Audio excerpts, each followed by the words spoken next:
আলহামদুলিল্লাহ, বন্যার পানি গত রাত্রে থেকে কমতে শুরু করেছে। এই বন্যায় আমাদেরকে অনেকগুলো বিষয় মনে করিয়ে দিয়েছে। তার মধ্যে একটা হচ্ছে যে সতর্কতা অবলম্বন করতে হবে, ভয় পাওয়া যাবে না। দ্বিতীয়ত, বন্যা সুনামগঞ্জ তথা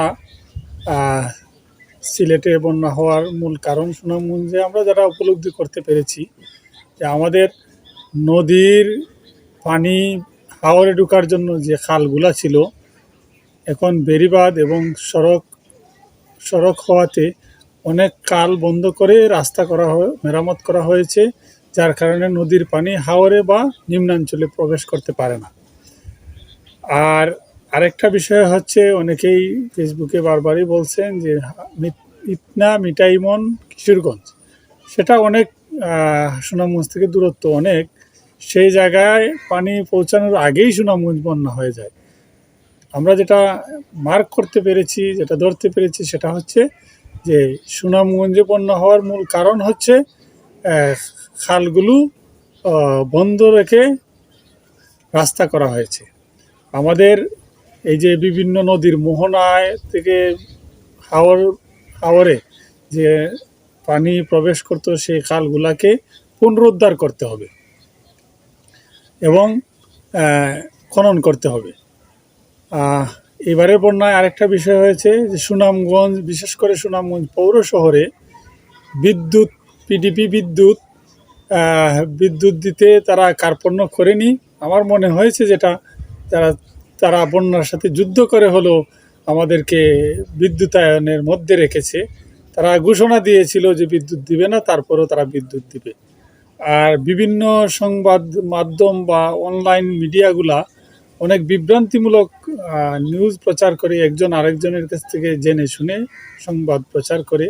আসলে তাদের কাছে তেমন তথ্য আছে বলে মনে হয় না। আমি একজন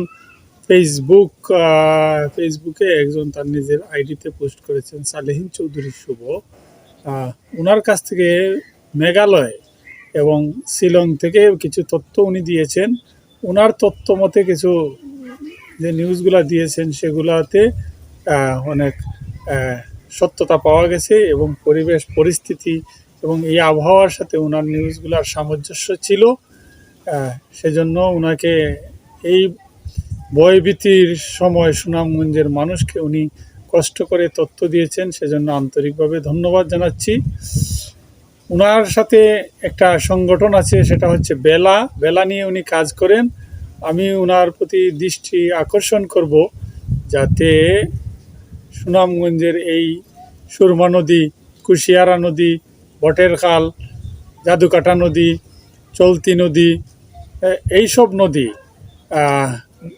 বিভিন্ন নদীর দুই পাশে যে খালগুলো আছে, সুনামগঞ্জ, বিশেষ করে সুনামগঞ্জের আশপাশে এবং সুনামগঞ্জ শহরের খালগুলা উদ্ধারে ওনার বেলা গত বন্যায় পর যেভাবে ভূমিকা নিয়েছিল সেভাবে আবার জেগে উঠবে। এবং আমরা যারা বন্যাতে বারবার বিপর্যস্ত হচ্ছি, ক্ষতিগ্রস্ত হচ্ছি, আমাদের জানমাল হুমকির মুখে পড়ছে, আমরাও এই বেলাসহ যারা এইসব নিয়ে কাজ করবে তাদের জন্য আমরা সহযোগিতার হাত বাড়াবো।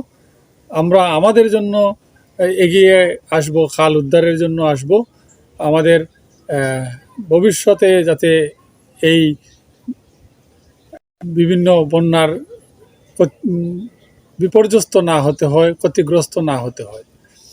পাশাপাশি আরেকটা বিষয় যেটা হচ্ছে গিয়ে, আমাদের এই নদী বিদ্যুৎ এলাকায় আমি গত কয়েকদিন আগে বলেছিলাম যে প্রকৃতির দ্বারা যে ধারাগুলা, যেভাবে প্রবাহমান যে ধারাগুলো আছে, সেই ধারাগুলাকে আমরা বাধাগ্রস্ত করছি, আমরা রাস্তা নির্মাণ করছি। প্রকৃতিকে কোনোভাবেই থামানো যায় না বা তার দিক পরিবর্তন করা যায় না। সেজন্য প্রকৃতিকে প্রকৃতির মতো রেখেই ব্যবহার করতে হবে।